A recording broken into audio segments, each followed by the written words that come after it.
Breaking news చూస్తున్నారు. Israel పైన Iran భీకర దాడులు చేసింది.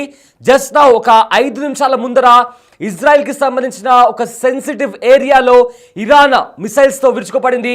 అయితే ప్రజెంట్ దానికి సంబంధించిన విజువల్స్ కూడా అంతర్జాతీయంగా ప్రతి మీడియా ఛానల్లో కూడా కనిపిస్తున్నాయి. సో ఇంతవరకు కూడా ఎంతో అంత ఎక్కువగా ఎప్పుడు దాడి చేయలేదు ఇరాన్. కానీ ఇప్పుడు జస్ట్ ఒక ఫ్యూ మినిట్స్ బ్యాక్ కూడా ఇరాన్ ఇజ్రాయెల్కి సంబంధించిన ఒక సెన్సిటివ్ ఏరియాలో భీకర దాడులు చేసింది. ఆ దాడులకి సంబంధించిన విజువల్స్ కూడా బిట్టివి స్క్రీన్ పైన మనం చూస్తున్నాము. అయితే ఎక్కడైతే దాడి జరిగిందో అక్కడ గాజాలో ఎవరైతే సోల్జర్స్ గాజా పైన యుద్ధానికి వెళ్ళిన సోల్జర్స్ ఎవరైతే గాయాల పాలయ్యారో వాళ్ళు అక్కడ ట్రీట్మెంట్ పొందుతున్నారు. అలాంటి ఒక సెన్సిటివ్ ఏరియాలో ఇరాన్ మిసైల్స్తో దాడికి దిగింది. ఏకంగా బాలిస్టిక్ మిసైల్స్ వాడి కూడా అక్కడ దాడికి దిగింది ఇరాన్. సో దీంతో ఇప్పుడు అక్కడ కంప్లీట్గా విధ్వంసకరమైన వాతావరణం కనిపిస్తోంది. చాలా వరకు కూడా ఒక హై సెన్సిటివ్ ఏరియా. అలాంటి ఒక ఏరియాలో ఇరాన్ బాలిస్టిక్ మిసైల్స్తో అక్కడ విధ్వంసం సృష్టించింది. ఒకసారి అక్కడ ఎలాంటి పరిస్థితులు నెలకొన్నాయో ఒకసారి ఆ విజువల్స్ ఒకసారి చూద్దాం.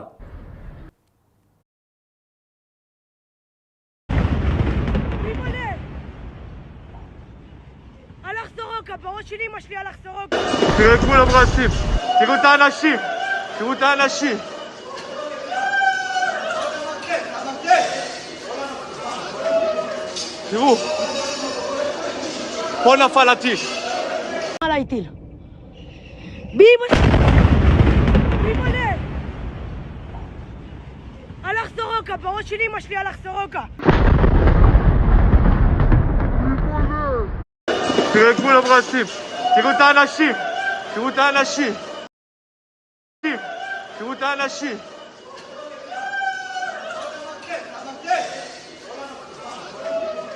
תראו, פה נפל הטיל. תראה את גבול הברזים. אימא'לה, מה קורה בסורוקה? טירוף מוחלט. הכל שבור. זה לא אמיתי מה קורה פה.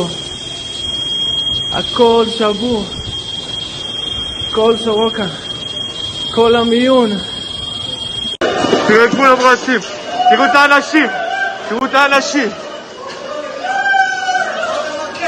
תראו את האנשים.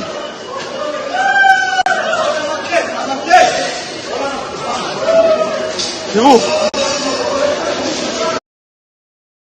ఇజ్రాయెల్ పైన ఇరాన్ భీకర దాడులు చేసింది. సౌత్ ఇజ్రాయెల్లోని అతిపెద్దదైన సరోకా హాస్పిటల్పై బాలిస్టిక్ మిజైల్స్తో దాడి చేసింది. అయితే ఆ దాడికి సంబంధించిన విజువల్స్ కూడా మనం చూస్తున్నాము. డాక్టర్స్ అదేవిధంగా అక్కడ ఉండే వాళ్ళు స్థానికంగా ఉండేవాళ్ళు అదేవిధంగా కొంతమంది పేషెంట్స్ కూడా ఆ బ్లాస్ట్ జరగగానే పరిగెడుతున్నారు. ఆ దృశ్యాలు కూడా మనం బిట్టివి స్క్రీన్ పైన చూడొచ్చు. అయితే బాలిస్టిక్ మిజైల్స్తో ఒక హై సెన్సిటివ్ ఏరియాలో ఇరాన్ బాలిస్టిక్ మిజైల్స్తో ఇజ్రాయెల్ పైన దాడి చేసింది. అయితే సరోకా హాస్పిటల్ పైన బాలిస్టిక్ మిసైల్స్తో దాడికి దిగింది ఇరాన్. అయితే అందులో గాజాలో ఏదైతే ఇజ్రాయెల్ గాజా ఇంకా పాలస్తీన్ పైన ఏదైతే యుద్ధం చేస్తుందో అక్కడ ఎవరైతే సైనికులు గాయపడ్డారో ఆ గాయపడిన సైనికులు ఇక్కడ ట్రీట్మెంట్ తీసుకుంటున్నారు. అలాంటి ప్లేస్లో ఇరాన్ దాడికి దిగింది. అయితే దాడి సమయంలో హాస్పిటల్లో వేలాది మంది పేషెంట్లు కూడా ఉన్నారు.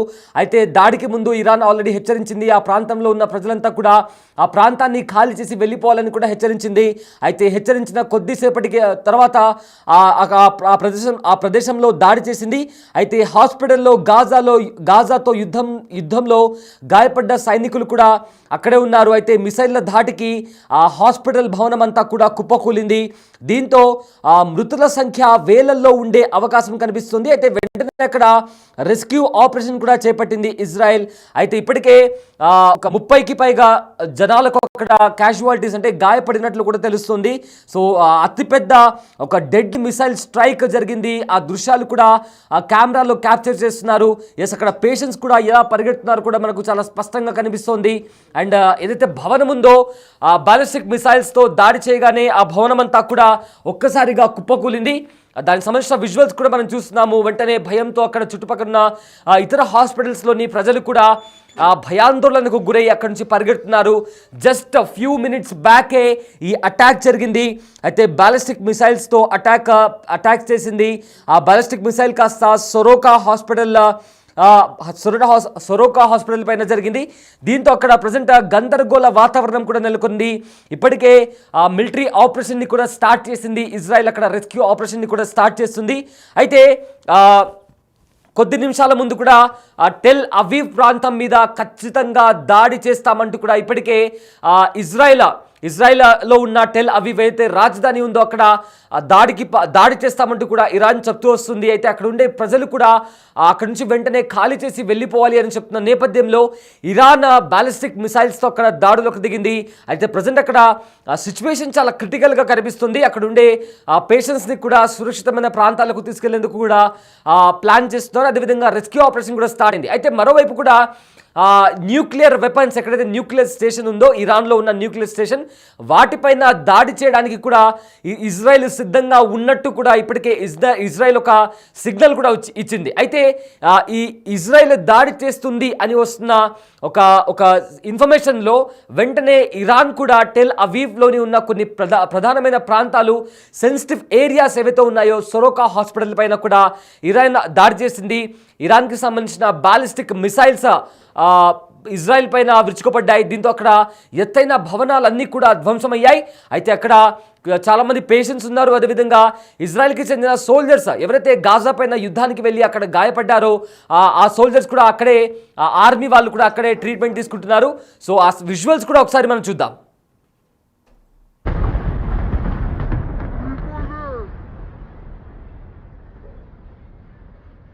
Itil. ביבולה! הלך סורוקה, בראש שלי אמא שלי הלך סורוקה.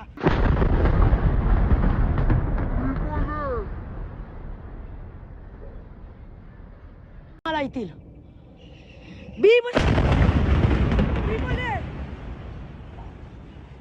הלך סורוקה, בראש שלי אמא שלי הלך סורוקה.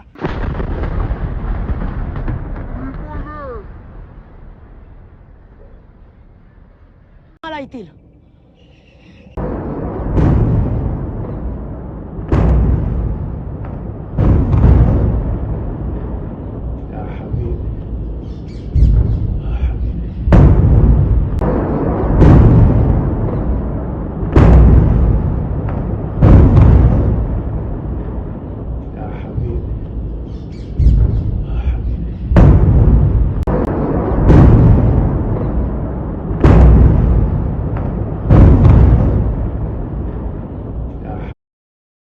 టీవీ స్క్రీన్ పైన కూడా కరెంట్ సిచ్యువేషన్ అంటే ప్రజెంట్ ఇప్పుడు ఎలా ఉంది ఇజ్రాయెల్లో సిచ్యువేషన్ అంటే బిటీవీ స్క్రీన్ పైన ఆ పేలుడు జరిగిన తర్వాత పరిస్థితులు ఇదిగో బిటీవీ స్క్రీన్ పైన మీరు చూస్తున్నారు కదా విజువల్స్.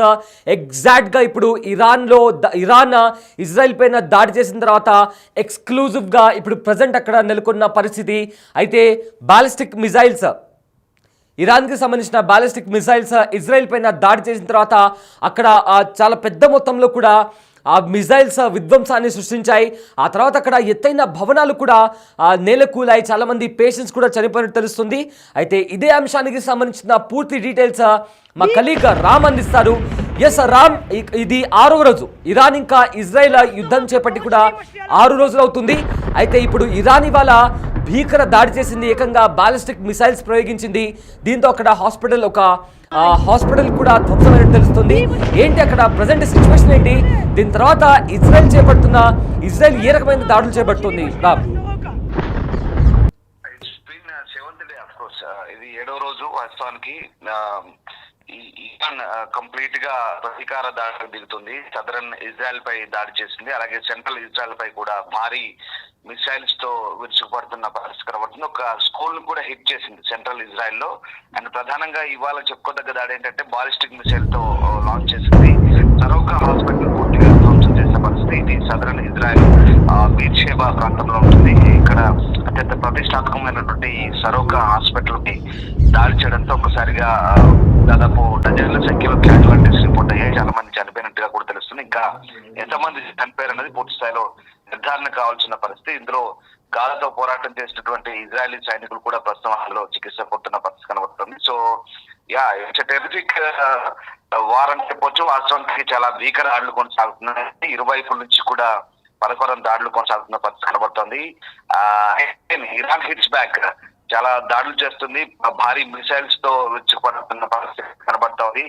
ఈ నేపథ్యంలోనే ఇక భీకర దాడులు అయితే కొనసాగుతున్న పరిస్థితి కనబడుతున్న సిచ్యువేషన్ అయితే మనకి అర్థమవుతుంది. పరస్పరం భీకర దాడులు, ఇటు ఇజ్రాయెల్ కూడా తెహ్రాన్ లోని చేసినటువంటి దాడికి సంబంధించి కూడా కొన్ని తాజా అంశాలు వెలుగులోకి వస్తున్నాయి. మరొకసారి తెహ్రాన్ లోని మిలిటరీ హెడ్ క్వార్టర్స్ పై ఇజ్రాయెల్ దాడి చేసింది. ఈ దాడిలో కూడా చాలా మంది చనిపోయిన పరిస్థితి. ఇప్పటి వరకు ఇజ్రాయెల్ చేస్తున్న దాడిలో ఇరాన్ లో దాదాపు 650 మందికి పైగా మృతి చెందినట్టుగా తెలుస్తుంది. అలాగే ఇజ్రాయెల్ పై ఇరాన్ చేసిన దాడిలో ఇప్పటి వరకు 25 మందికి పైగా మృతి చెందారు. కానీ ఇప్పుడు తాజా దాడులతో మృతుల సంఖ్య పెరిగే అవకాశం అయితే చాలా క్లియర్ గా కనిపిస్తుంది. హాస్పిటల్స్ లో వందలాది మంది పేషెంట్లు ట్రీట్మెంట్ పొందుతున్నారు ఈ సరోకా హాస్పిటల్లో. దీనిపై చాలా పెద్ద దాడి, ఇప్పుడు ఇది చాలా తీవ్రంగా పరిగణిస్తుంది ఇజ్రాయెల్ కూడా. ఎందుకంటే ఇజ్రాయెల్ ఇరాన్ పై దాడి చేసినప్పుడు ఇరాన్ తెహ్రాన్ లోని మౌలిక వసతులు ఏదైతే మిలిటరీ ఉన్నాయో, అలాగే అణు కేంద్రాలు లేదంటే సైనిక స్థావరాల లక్ష్యంగా చేసుకొని మాత్రమే దాడులు చేస్తుంది. అక్కడక్కడ సివిలియన్స్ పొరపాటుగా చనిపోతున్నారు. కానీ ఇరాన్ చేసినటువంటి దాడులు చాలా క్లియర్ గా ఇక్కడ గతి తప్పుతోంది. ఏకంగా హాస్పిటల్స్ పై దాడి చేయడం, స్కూల్స్ పై దాడి చేయడం, ఇది కంప్లీట్ గా ఇదంతా కూడా యుద్ధ నీతికి వ్యతిరేకంగా ఉన్నట్టుగా ఇజ్రాయెల్ ఆరోపిస్తున్న పరిస్థితి కనబడుతుంది. అలాగే ఇరాన్ టార్గెట్స్ కూడా స్పెసిఫిక్ గా లేవు. ఇక్కడ కంప్లీట్ గా హాస్పిటల్స్, స్కూళ్లపై దాడి చేస్తున్న పరిస్థితి మనకు కనబడుతుంది. దీంతో ఒక రకంగా కాస్త ఇజ్రాయెల్ మరింత తీవ్రంగా రెచ్చిపోయే ఛాన్సెస్ అయితే కనిపిస్తున్నాయి. దీంతో అంటే ప్రస్తుతం సిచ్యువేషన్ చేయి దాటే అవకాశం కూడా కనిపిస్తోంది. ఇరాన్ ఇజ్రాయెల్ భూభాగం వైపు మరిన్ని క్షిపణులు ప్రయోగించడంతో ఇప్పుడు టెహ్రాన్ లోని ఇరాన్ అంతర్గత భద్రతా ప్రధాన కార్యాలయాన్ని కూడా ధ్వంసం చేసినట్లుగా ఇజ్రాయెల్ క్లెయిమ్ చేసుకుంటున్న పరిస్థితి. మొత్తం మీద ఈ ఇరు దేశాల మధ్య శత్రుత్వం ఎప్పటికప్పుడు పెరుగుతున్న నేపథ్యంలో ఓవైపు అటు రష్యా నుంచి కూడా రెస్పాన్స్ వచ్చింది. రష్యా కూడా చెప్తోంది, పుతిన్ చెప్తున్నాడు, ఇద్దరి మధ్య మేము మధ్యవర్తిత్వం వహిస్తాం, అవసరమైతే యుద్ధాన్ని ఆపేందుకు కూడా ప్రయత్నం చేస్తామంటూ చెప్తున్న పరిస్థితి. మరోవైపు ఇటు అమెరికా ప్రెసిడెంట్ కూడా చెప్తున్నాడు, అవసరమైతే ఇంకా మేము ఎలాంటి డిసిషన్ అయితే తీసుకోలేదు, కానీ ప్రస్తుతానికి ఇరాన్ పై ఒత్తిడి కొనసాగుతున్నట్టు చెప్తున్న పరిస్థితి. ఇరాన్ విషయంలో ఇంకా ఎలాంటి నిర్ణయం తీసుకోలేదంటూ యుఎస్ ప్రెసిడెంట్ ప్రకటిస్తున్న పరిస్థితి. కానీ నిన్న వరుసగా యుఎస్ ప్రెసిడెంట్ ట్వీట్ చేశాడు, మా ఖొమైనీ మర్యాదగా లొంగిపోవాలి, లేదంటే ఇంకా భీకర దాడులు ఎదుర్కోవాల్సి వస్తుంది, లేదా నువ్వు హతమవుతావు అంటూ హెచ్చరించిన పరిస్థితి. ఈ నేపథ్యంలో ప్రస్తుతం ఇటు రష్యా అటు అమెరికా ఈ రెండు దేశాలు కూడా ఇక ఇన్వాల్వ్ అవుతున్నట్టుగానే మనకు క్లియర్ గా అర్థమవుతున్న పరిస్థితి కనబడుతుంది. అంటే మధ్యవర్తిత్వం కోసం మాత్రమే ప్రస్తుతం ప్రతిపాదనల దశలోనే మాత్రం ఉంది. ఇంకా నేరుగా ఈ రెండు దేశాలు ఇన్వాల్వ్ ఇంకా పూర్తి మనం చేయలేము ఇక్కడ. సో ఆ రకం ముందు అయితే మొత్తం మీద Iran supreme leader Ali Khamenei నిన్న అమెరికాను హెచ్చరించిన తర్వాత ఇక వరుస దాడులు అయితే ఇప్పుడు ఇజ్రాయెల్ పై కొనసాగుతున్నాయి. ఇది భీకర దాడులు కానీ చెప్పవచ్చు. నిజంగా ఖొమైనీ ఒకటే హెచ్చరించారు, ఇరాన్ చరిత్రలో లేదు లొంగిబాటు అనేది, మేము ఖచ్చితంగా ఎంతవరకైనా పోరాడతాం, రక్తం చిందిస్తామంటూ చెప్పిన తర్వాత ఇప్పుడు ఈ దాడులు తాజా దాడులు అయితే దీన్ని మనం ధృవీకరించాల్సి వస్తున్న పరిస్థితి కనబడుతుంది. సో ఇరాన్ కూడా పూర్తిగా తాడుపేడు తెంచుకునేందుకు సిద్ధమవుతున్నట్టుగా మనకు అర్థమవుతుంది. ఇక ఇరాన్ అమలు పొదిలో ఉన్నటువంటి అనేక క్షిపణులను, భారీ క్షిపణులను ఇప్పుడు బయటకు తీస్తోంది. ఫతాతో పాటు అనేక బాలిస్టిక్ మిసైల్స్, హైపర్సోనిక్ మిసైల్స్ కూడా బయటికి తీసి కొనుగోలు దెబ్బతీస్తుంది. ఇప్పుడు తాజా దాడిలో ఒకటి అప్డేట్ అంటుంది మనకు, టెల్ అవీవ్ అలాగే జెరూసలేం పై కూడా దాడులు చేస్తుంది, అలాగే హైఫా నగరం పై కూడా మళ్ళీ దాడులు చేసినట్టుగా కూడా తెలుస్తుంది. It the same time Israel కూడా మళ్ళీ ఇరాన్ న్యూక్లియర్ సైట్లపై సెంట్రిఫ్యూజ్లపై ఏకంగా ఈసారి సెంట్రిఫ్యూజ్లపైనే టార్గెట్ చేసింది. ఇప్పటి వరకు కూడా పైన నతాంజ్ క్షేత్రంలో దాడులు చేసింది. దాంతో పాటు ఇప్పుడు ఇస్ఫహాన్ అలాగే నతాంజ్ వీటి సెంట్రిఫ్యూజ్లపై కూడా దాడి చేస్తుంది. దీంతో కొంత ఇప్పుడు అణుఇంధన శక్తి సంస్థ కూడా ఆందోళన వ్యక్తం చేస్తుంది. సెంట్రిఫ్యూజ్లపై దాడి చేస్తే మళ్ళీ న్యూక్లియర్ అన్ని కూడా రిలీజ్ అయ్యే అవకాశం ఉంది, విషవాయువులు, కాబట్టి కొంత ఆందోళన వెలువెత్తున్న పరిస్థితి ఉంది. సో మొత్తం మీద ప్రస్తుతానికైతే పరస్పరం భీకర దాడులు అయితే కొనసాగుతున్న పరిస్థితి అయితే కనబడి, సో ఇజ్రాయెల్ యుద్ధ విమానాలు ఇరాన్ రాజధాని టెహ్రాన్ అలాగే కరాజ్ నగరంపై కూడా లేటెస్ట్ బాంబు దాడులు చేసి, అలాగే వాయువ్య ఇరాన్ లోని ఈ అరక్ న్యూక్లియర్ కాంప్లెక్స్ పై కూడా ఒక భారీ నీటి రియాక్టర్ పై కూడా దాడి చేసినట్టుగా చెప్తుంది, వాటర్ రియాక్టర్ పై కూడా. సో రకంగా ఇజ్రాయెల్ సైన్యం గతంలోనే అరక్ అలాగే కోండాబు సమీపంలోని ప్రజలను తమ ఇళ్ల నుంచి పారిపోవాలంటూ ఆదేశించింది. ఆ ప్రాంతంలోని ఇరానియన్ సైనిక మౌలిక సదుపాయాలను లక్ష్యంగా చేసుకొని సో వారి ప్రాణాలకు ప్రమాదం ఉందని హెచ్చరించింది. ఇటు at the same time Jerusalem అలాగే టెల్ అవీవ్లను లక్ష్యంగా చేసుకుని ఇరాన్ కొత్త క్షిపణులను అయితే ప్రయోగిస్తుంది. కనీసం 4 ప్రదేశాల్లో ఇప్పుడు హిట్ చేసినట్టుగా కనిపిస్తుంది, జెరూసలేం అలాగే టెల్ అవీవ్, దాంతో పాటు southern and central Israel. So 4 places లో హిట్ చేసింది, భారీగా హిట్ చేసినట్టుగా తెలుస్తుంది. భారీ బాలిస్టిక్ క్షిపణులు ఇవి, ఎందుకంటే Iran air defence system, Israel air defence system కూడా ఇప్పటి వరకు వీటిని ఇంకా అడ్డుకోలేని పరిస్థితి. సో ఆ రకంగా ప్రస్తుతానికైతే భీకర దాడులు అయితే కొనసాగుతున్న పరిస్థితి అయితే మనకు కనబడుతుంది. సో ఏదేమైనా ఇప్పుడు ఈ ఇరు దేశాలు అయితే ప్రస్తుతం పరస్పర దాడులు చేసుకుంటున్న నేపథ్యంలో ఇక ఈ ఉద్రిక్తతలు మరింత పెరిగినట్టుగానే మనకు అర్థమవుతుంది. ఇక్కడ Iran super leader Ali Khamenei Israel లేదా అమెరికా హత్య చేసే అవకాశం ఉందని అడిగినప్పుడు రష్యా అధ్యక్షుడు పుతిన్ ఒకటే మాట అన్నాడు, నేను ఈ అవకాశాన్ని పెద్దగా నేను డిస్కస్ చేయాలనుకోవట్లేదంటే ఆయన చెప్పవచ్చు. కానీ నేను మాత్రం మధ్యవర్తిత్వం వహిస్తాను, అవసరమైతే యుద్ధం ఆపేందుకు ప్రయత్నిస్తానంటూ ఇక్కడ పుతిన్ కూడా చెప్పడం కాస్త ఇక్కడ మనకు ఒక ఆసక్తికర అంశంగా చెప్పొచ్చు. సో మొత్తం మీద చైనా రష్యా ఈ రెండు కూడా పరోక్షంగా ఇరాన్ కి అయితే సపోర్ట్ చేస్తున్న నేపథ్యంలో పుతిన్ ఈ మాట అనడం అయితే ఇప్పుడు ఆసక్తికరంగా మారుతుంది. ఇటు ఇజ్రాయెల్ చైనా రాజభారి కార్యాలయం కూడా శుక్రవారం నుంచి అక్కడి నుంచి ఖాళీ చేయాలని అనుకుంటున్నట్టుగా తెలుస్తోంది. సో వాళ్ళంతా కూడా సినాయి ఎడారి గుండా ఈజిప్ట్ చేరుకుంటున్నారు, అటు నుంచి వెళ్ళిపోతున్నారు. అండ్ మోర్ ఇంకొక ఇంపార్టెంట్ అప్డేట్ ఏంటంటే భారత్ సంబంధించినటువంటి పౌరులు చాలా మంది ఇరాన్ టెహ్రాన్ లో చిక్కున్నారు కదా, వాళ్ళంతా కూడా ఇప్పుడు అర్మేనియా నుంచి రోడ్డు మార్గం ద్వారా భారత్ కు చేరుకునే ప్రయత్నిస్తారు. ఇండియన్ ఎంబసీ ఎప్పటికప్పుడు ప్రయత్నిస్తుంది. ఒకటే సైడ్ మొత్తం మీద ఈ వార్ అనేది చాలా తీవ్ర రూపం దాల్చబోతోంది. ఇప్పటికే ఇది 7వ రోజు, చాలా భయంకరంగా మారుతుంది. ఎస్ రామ్దాస్, కొన్ని విజువల్స్ ఇప్పుడు మనకు బిగ్ టీవీ స్క్రీన్ పైన కూడా ఎక్స్క్లూజివ్ గా వస్తున్నాయి. అక్కడ కరెంట్ పరిస్థితి గురించి కూడా will get back to you.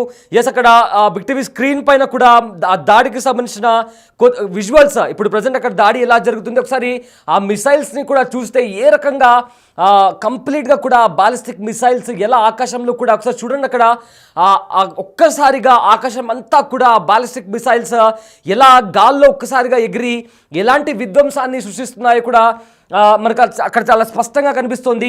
And also ఆ వీడియో తీస్తున్న వాళ్ళు కూడా భయంతో పరుగులు తీశారు. ఆ దాడి అంటే ఆ బాలిస్టిక్ మిసైల్స్ ఒక్కసారి గాల్లో ఎగిరిన తర్వాత కంప్లీట్గా అక్కడ విధ్వంసకరమైన దృశ్యాలు అక్కడ కనిపిస్తున్నాయి. ఆ తర్వాత అక్కడ ఏదైతే హాస్పిటల్ ఉందో ఆ హాస్పిటల్ పైన దాడి జరిగిన తర్వాత అక్కడ కంప్లీట్గా ఎవరైతే పేషెంట్స్ వాళ్ళందరూ కూడా భయంతో పరుగులు తీశారు. అయితే ఇజ్రాయెల్ ఒకటి చెప్తుంది, ఆ అమాయక ప్రజలపైన ఇరాన్ దాడి చేస్తుందని చెప్తున్నప్పుడు ఇరాన్ కూడా ఇదే వాదన వినిపిస్తుంది. ఇజ్రాయెల్ అమాయక ప్రజలు ఉండే చోట తమ ఆర్మీని పెట్టి వాళ్ళ వాళ్ళ వాళ్ళ భుజాలపై నుంచి కూడా తుపాకీని చూపిస్తుందంటూ కూడా ఇరాన్ కూడా ఆరోపణ చేస్తుంటే ఇజ్రాయెల్ కూడా ఇదే చెప్తుంది. అమాయక ప్రజలపైన, స్కూల్స్ పైన, అదేవిధంగా హాస్పిటల్స్ పైన, ఇజ్రాయెల్లో ఉన్న కొన్ని సెన్సిటివ్ ఏరియాస్ పైన ఇరాన్ దాడికి దిగుతుంది అంటూ కూడా ఇజ్రాయెల్ వాదిస్తోంది. సో ఈ రకంగా ఒకరిపైన ఒకరు ఆరోపణలు చేసుకుంటున్నారు. బట్ భీకర దాడులు మాత్రం కంటిన్యూ అవుతున్నాయి. రాకెట్స్తో, డ్రోన్స్తో, మిసైల్స్తో కూడా ఒకరిపైన ఒకరు దాడికి దిగుతున్నారు. అండ్ ఆ హాస్పిటల్ పైన దాడి జరిగిన తర్వాత అక్కడ ఒకసారి మనం దృశ్యాలు చూసుకుంటే కంప్లీట్గా ఒక బిల్డింగ్ అంతా కూడా ధ్వంసమైపోయింది. అక్కడ పెద్దగా ఒక దట్టమైన పొగ కూడా వ్యాపించింది. అండ్ అక్కడ బాలిస్టిక్ మిసైల్స్ ఏవైతే ఉన్నాయో అవి స్ట్రైక్ చేసిన తర్వాత ఆకాశంలో దృశ్యాలు ఒకసారి మనం చూస్తే చాలా భయంకరమైన దృశ్యాలు కనిపిస్తున్నాయి. మరో ఫ్రేమ్లో కూడా మనము క్లియర్గా పేషెంట్స్ పరిగెట్టినటువంటి పరిస్థితి కనిపిస్తుంది. అండ్ తన పక్క బిల్డింగ్లోనే ఏదైతే హాస్పిటల్కి సంబంధించిన మరో బ్లాక్ ఉందో అందులో చాలామంది పేషెంట్స్ కూడా ఉన్నట్టు తెలుస్తుంది. సో మొత్తం మీద ఇరాన్ ఇంకా ఇజ్రాయెల్ మధ్య జరుగుతున్న యుద్ధం మరింత తీవ్ర స్థాయికి చేరింది. పరస్పరంగా రెండు దేశాలు ఒకరిపైన ఒకరు భీకర దాడులు చేసుకుంటున్నాయి.